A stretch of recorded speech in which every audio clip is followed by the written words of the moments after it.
না না না, এ আমি কি করছি? দাদা তো আমার শত্রু নয়, আমার শত্রু তো অঞ্জলি বোস। ওর জন্য তো আমি বঞ্চিত।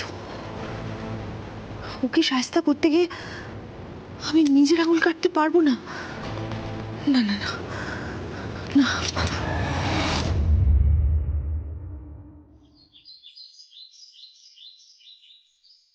তুবড়ি, তুবড়ি কোথায় গেলি?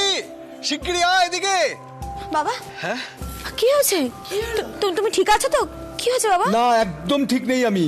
ওমা, সে কি? কেন, কি হলো? আমি বলছি, আগে তুবড়িকে আসতে দে এখানে। আরে কি হয়েছে বলবে তো, না বলে। ওই তো নাদু এসে গেছে, বল। তুবড়ি, তুবড়ি দেখ, দেখ তোর ছবি বেরিয়েছে কাগজে। হ্যাঁ? কই কই দেখি দেখি দেখি, আমি দেখি। আমি দেখি। ও মা, কি আনন্দ যে হচ্ছে না আমার। আমি সবাইকে ডেকে বলবো, হ্যাঁ, যে আমাদের বাড়ির নাত বইয়ের কাগজে ছবি বেরিয়েছে। কিন্তু তুবড়ি, তোমার তো দায়িত্বও অনেক বেড়ে গেল। এবার দেখবে কোথাও কিছু হলেই নাগরিক মঞ্চ থেকে তোমার ডাক আসবে। স্বাধীনভাবে কাজ করতে গিয়ে অনেক বাধাও পেয়েছিস নিশ্চয়ই। বাধা তো আসবেই বাবা, কিন্তু আমি মনে মনে ঠিক করে নিয়েছিলাম জানো, যে যদি আমার এরপরে চাকরি না থাকে তো থাকবে না, কিন্তু এই কাজটা আমি করবই। ঠিক, একদম ঠিক তুবড়ি। তুই এইভাবেই এগিয়ে যা। কোনটা ঠিক কোনটা ভুল সেই সিদ্ধান্ত তুই নিবি, কারো কথা শুনবি না। তুবড়ি, তোকে অনেক বড় হতে হবে রে মা, অনেক বড়। তোকে আইপিএস হতেই হবে। সেটাই আমার লক্ষ্য বাবা। তোমরা সবাই আমায় আশীর্বাদ করলে আমি নিশ্চয়ই একদিন আইপিএস অফিসার হব।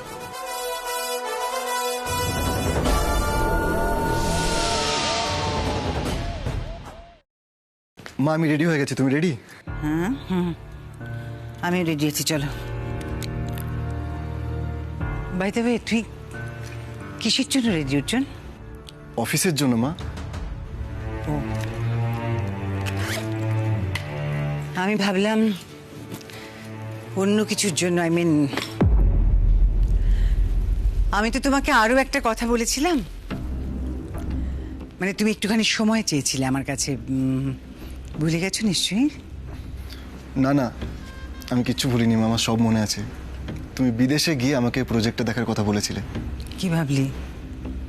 মা, তোমাদের ছেড়ে আমি বিদেশে গিয়ে থাকতে পারবো কি না সেই সিদ্ধান্ত আমি এখনো নিয়ে উঠতে পারিনি। বেশ, ঠিক আছে, আর একটু সময় নাও হাতে। কিন্তু দেখো, এই প্রজেক্টটা তুমি যদি না করো তাহলে তো আমি তোমার আগেও বলেছি, তোমার বাবার শরীরটা এত খারাপ, আমার পক্ষে যাওয়া এখন সম্ভব নয় অর্জুন। কাজে তুমি যদি না নাও এই প্রজেক্টটা তো হবে না। ঠিক আছে মা, তুমি আমাকে কিছুদিন সময় দাও, যত তাড়াতাড়ি সম্ভব আমি তোমাকে জানাবো। গুড, সময় নাও, কিন্তু এতটা সময় আবার নিও না যে কাজটাই হাতছাড়া হয়ে গেল। জানিস তো, আজকে একটা মিটিং আছে এই প্রজেক্টটা নিয়ে, তোকে আমি সঙ্গে করে নিয়ে যাচ্ছি এই জন্য যে তুই গেলেই বুঝতে পারবি যে কি দারুণ ইন্টারেস্টিং প্রজেক্ট। চলো বেরোয়। চল। দেখেছো, আমি আমার পার্সটাই নিতে ভুলে গেছি। গিস, তোমার হাতে এটা দেখলাম, একটু সময় দাও। শোন শোন শোন, তোকে এর উপরে আসতে হবে না, তুই একটা কাজ কর, নিচেই থাক।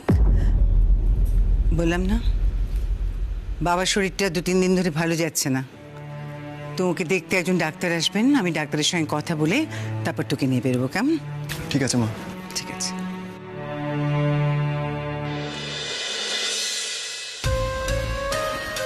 ও বৌদি, এসব আমি কি শুনছি? কি হলো? তুমি নিজের নাক কেটে তুবড়ির যাত্রা ভঙ্গ করছো।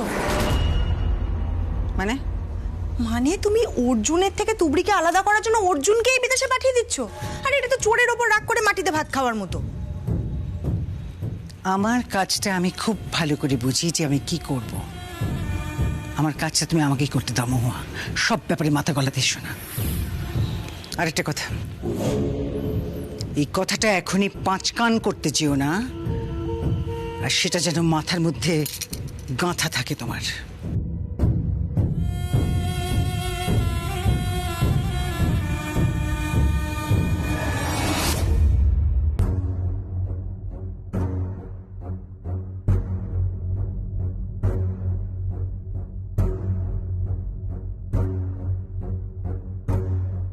ডাক্তারবাবু, বাবার কি হয়েছে? অ্যাক্সিডেন্টের পর উনি প্যারালাইজ ছিলেন তো অনেকদিন। আচ্ছা, আপনাকে একটা প্রশ্ন করব। বাবা কি কোনোদিনও উঠে দাঁড়াতে পারবে না? সেটা তো ওনার মনের ইচ্ছার উপরই নির্ভর করছে। অ্যাক্সিডেন্টের পর অনেক দিন হয়ে গেছে, সেই থেকে না ওনার মনের মধ্যে একটা ভয় গেঁথে আছে, বুঝলেন? আর সেই জন্য উনি উঠে দাঁড়াতে পারছেন না। তাছাড়া এখন তো কোনো অসুবিধাই দেখছি না আমি শরীরে। আমাকে এই অবস্থা থেকে একদিন বাবাকে নিজের পায়ে দাঁড় করাতেই হবে। বাবার ভালোবাসা কখনো পাইনি, এখন যখন পেয়েছি আমি আমার সবটা দিয়ে বাবাকে সুস্থ করে তুলব। ডক্টর ভৌমিক, দেখলেন তো, কি বুঝলেন? প্রেশারটা কোনো কারণে একটু বেড়ে গেছিল, বুঝলেন? তাই গতকাল উনি একটু ওই আনইজি ফিল করছিলেন। যাক, ওই ওষুধ ফিজিও যেমন চলছিল তেমনি চলবে। আর কেবল আমি ওই প্রেশারের ওষুধটা একটু চেঞ্জ করে দিলাম, কেমন? তার মানে প্রেশারের ওষুধটাই শুধু নতুন আসবে, তাই তো? আচ্ছা, থ্যাংক ইউ, থ্যাংক আমি ইউ, এখন আসি। Thank you.